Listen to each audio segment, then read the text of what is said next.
오늘 함께 묵상할 말씀은 사무엘하 22장 21절부터 28절입니다. 오늘 본문을 읽다 보면은 우리는 당혹함을 가질 수 있습니다.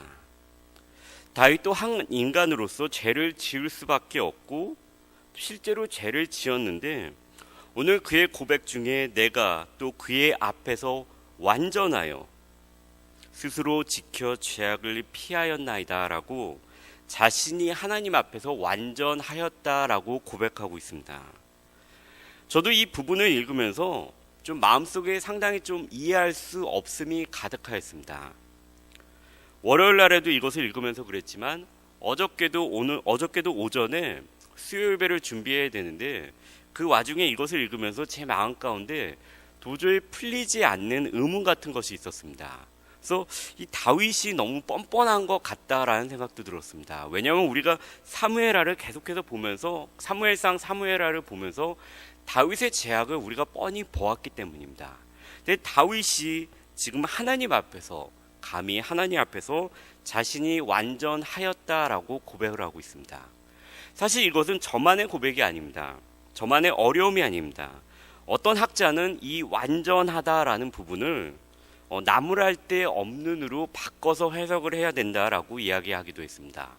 아무래도 그 학자의 마음속에서도 이 부분이 너무나도 걸리기 때문에 그렇게 얘기했을 것이라고 생각됩니다. 저는 그래서 시편을 한번 찾아보았습니다.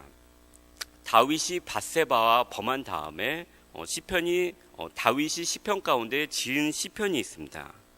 그것을 찾기 위해서 시편을 하나씩 넘기면서 자연스럽게 다윗이 지은 시편을 한 편씩 읽게 되었습니다.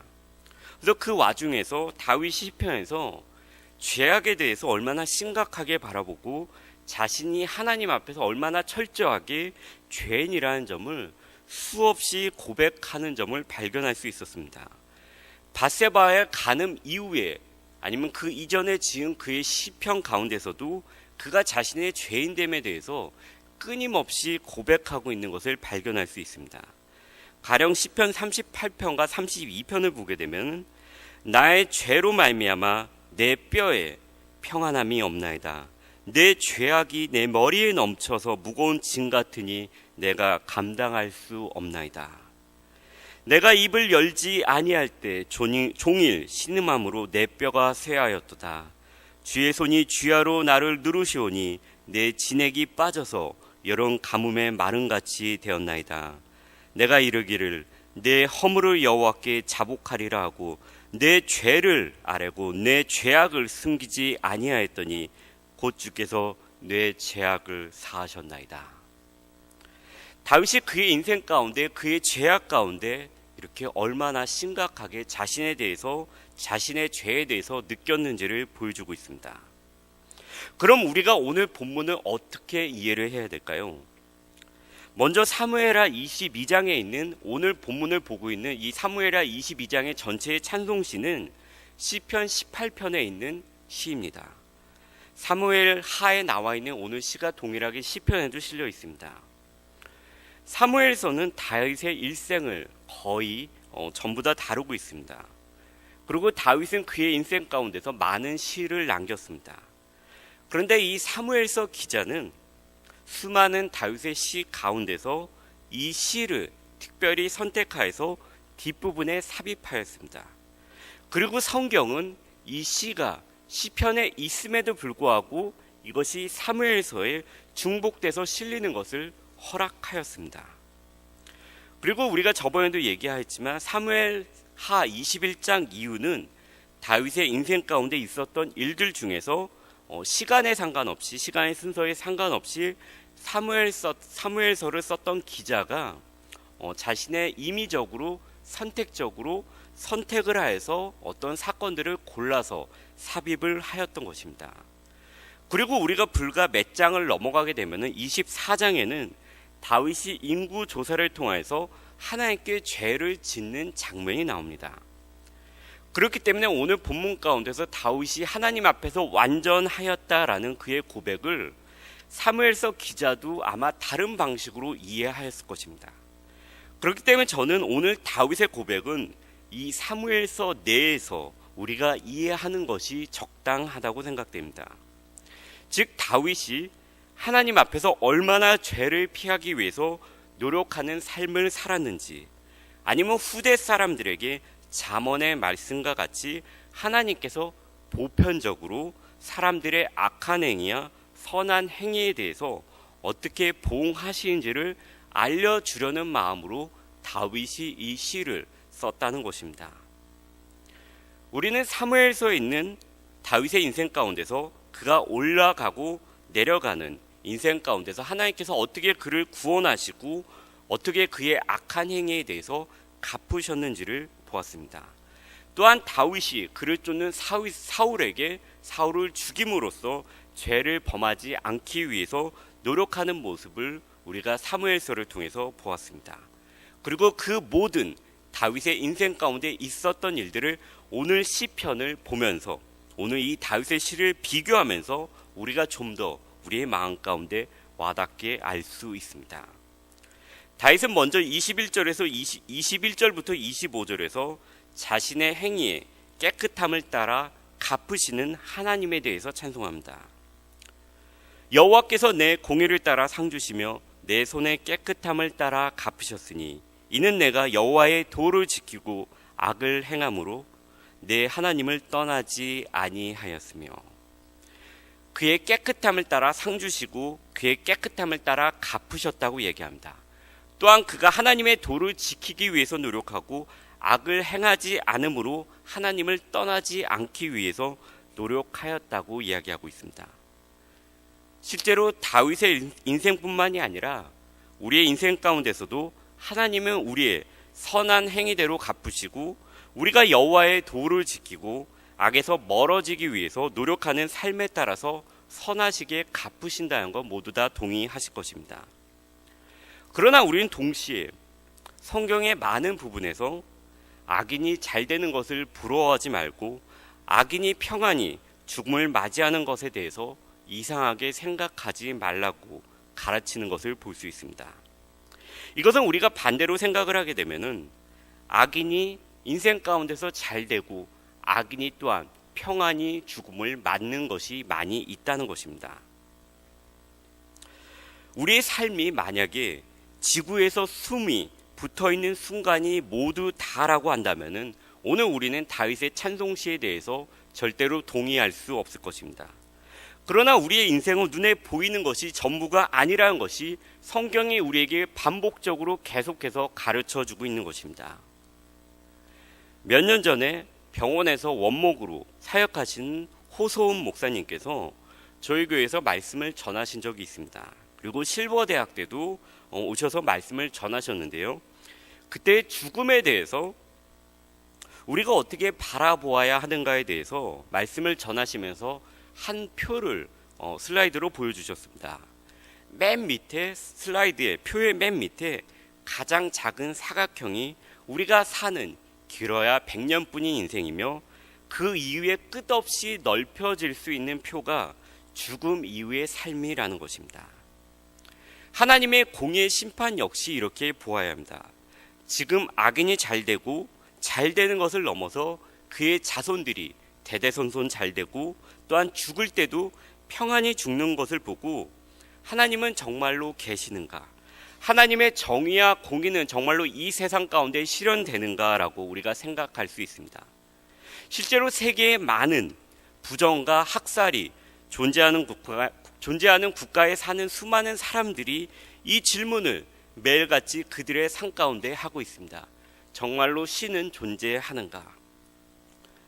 그러나 우리가 잊지 말아야 하는 것은 하나님은 우리의 삶과 죽음을 주관하시고 죽음 후에도 공의의 심판을 내리신다는 것입니다.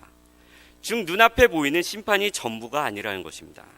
그리고 이 부분에서 악인과 의인의 삶이 완전히 갈라지게 된다는 것입니다.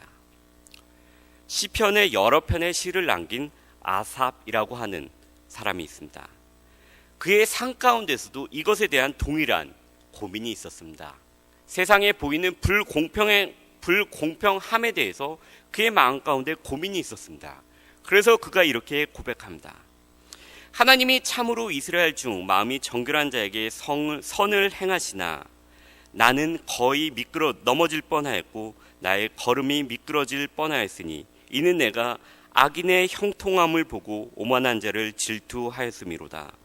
그들은 죽을 때에도 고통이 없고 그 힘이 강건하며 사람들이 당하는 고난이 그들에게는 없고 사람들이 당하는 재앙도 그들에게는 없나니 그러므로 교만이 그들의 목걸이요 강포가 그들의 옷이며 살찜으로 그들의 눈이 솟아나며 그들의 소득은 마음의 소원보다 많도다. 그는 이러한 심각한 고민을 그의 마음 가운데 갖고 있었습니다. 하나님께서 선인에게 의인에게 그 행하신 대로 갚으신다고 하고 악인에게 악인의 악한 대로 갚으신다고 하는데 우리가 살아가는 인생 가운데서는 그렇지 않은 것이 그의 눈앞에 보이는 것입니다. 그러다 그가 한 진리를 발견합니다. 내가 어쩌면 이를 알까 하여 생각한즉 그것이 내게 심한 고통이 되었도다. 그러나 하나님의 성소에 들어갈 때에야 그들의 종말을 내가 깨달았도다. 주께서 참으로 그들을 미끄러운 곳에 두시며 파멸에 던지시니 그들이 어찌하여 그리 갑자기 황폐되었는가 놀랄 정도로 그들이 전멸하였나이다. 우리가 죽음 이후에 하나님의 성소에 들어갈 때 우리가 이를 더욱 선명하게 볼 수 있을 것입니다. 오늘 본문에 이어서 26절부터 28절은 사람의 행위대로 보응하시는 하나님에 대해서 보편적인 하나님에 대해서 고백하고 있습니다. 저는 이 부분에서 다윗이 짝을 지어서 어떤 단어를 사용하면서 사람과 하나님을 비교하는 부분에서 참 감사하다라는 느낌을 가질 수 있었습니다. 한번 짝을 지어서 이어진 단어를 눈여겨보시기 바랍니다. 자비한 자에게는 주의 자비하심을 나타내시며 완전한 자에게는 주의 완전하심을 보이시며 깨끗한 자에게는 주의 깨끗하심을 보이시며 내 사람의 자비하심, 사람의 완전함, 사람의 깨끗함은 우리가 이해할 수 있습니다. 그러나 그 뒤에 동일하게 사용된 단어의 앞에는 주의라는 단어가 포함되고 있습니다. 주의 자비하심, 주의 완전하심, 주의 깨끗하심이라는 단어입니다. 우리 인간이 자비하면 얼마나 자비하고 완전하면 얼마나 완전하며 깨끗하면 얼마나 깨끗할 수 있겠습니까? 저 역시도 자비하게 살려고 하지만 어떨 때는 자비를 잠시 내려놓기도 합니다.